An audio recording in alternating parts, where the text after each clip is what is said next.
Hi friends, my next topic is sorbitol pathway. Another name is polyol pathway. We have already discussed the structure of glucose and fructose. You all know glucose is having C6H12O6. Fructose is having the same molecular formula. That's why they are called isomers. Now we look at the structure of glucose. Glucose is having 6 carbon atom, but at carbon number 1 there is aldehyde. That's why glucose is called aldose sugar. Okay, fructose. Yes, we all know the fructose is having keto group at C2. That's why fructose is called keto sugar.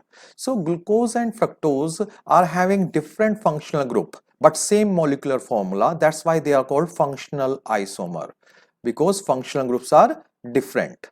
Functional isomers. Now in glucose you will find so many hydroxyl group, 5 hydroxyl group. Yes, 3, 4, 5 hydroxyl group, or OH group, or suffix of OH is ol. Suffix of OH is ol. That's why it is also called polyol pathway. Yes. Now first step in polyol pathway or sorbitol pathway is glucose is converted to sorbitol by an enzyme aldose reductase. What is the name of enzyme? Aldose reductase. As the sugar is aldose, it is reduced, and you know the most important reducing equivalent in our body is NADPH.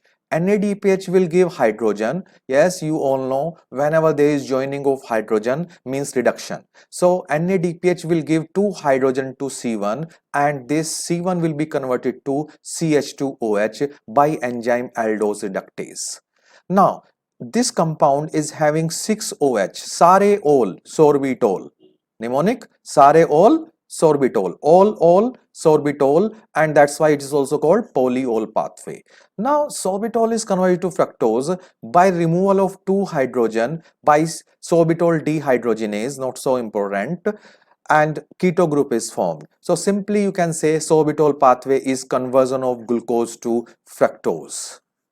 Okay, and this pathway normally occur in seminal vesicle. Question is asked, and you all know that sperm utilize fructose. This is again question.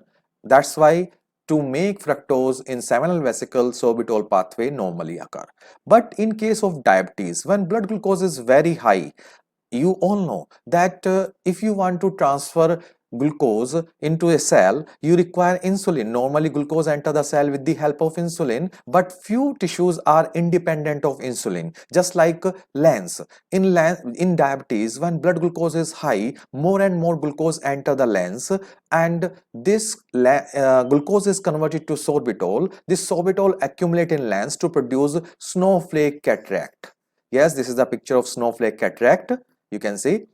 Okay, this sorbitol may accumulate in nerves to produce diabetic neuropathy, in renal glomeruli to cause diabetic nephropathy. And a frequently asked question, these tissues are independent of insulin, or you can say not insulin sensitive. Frequently asked question. Okay, now if you want to delay the side effects of or the complication of diabetes, yes, we can give aldose reductase inhibitor. You all know that glucose is converted to sorbitol by aldose reductase. If you inhibit this enzyme, then sorbitol will not be synthesized or decreased.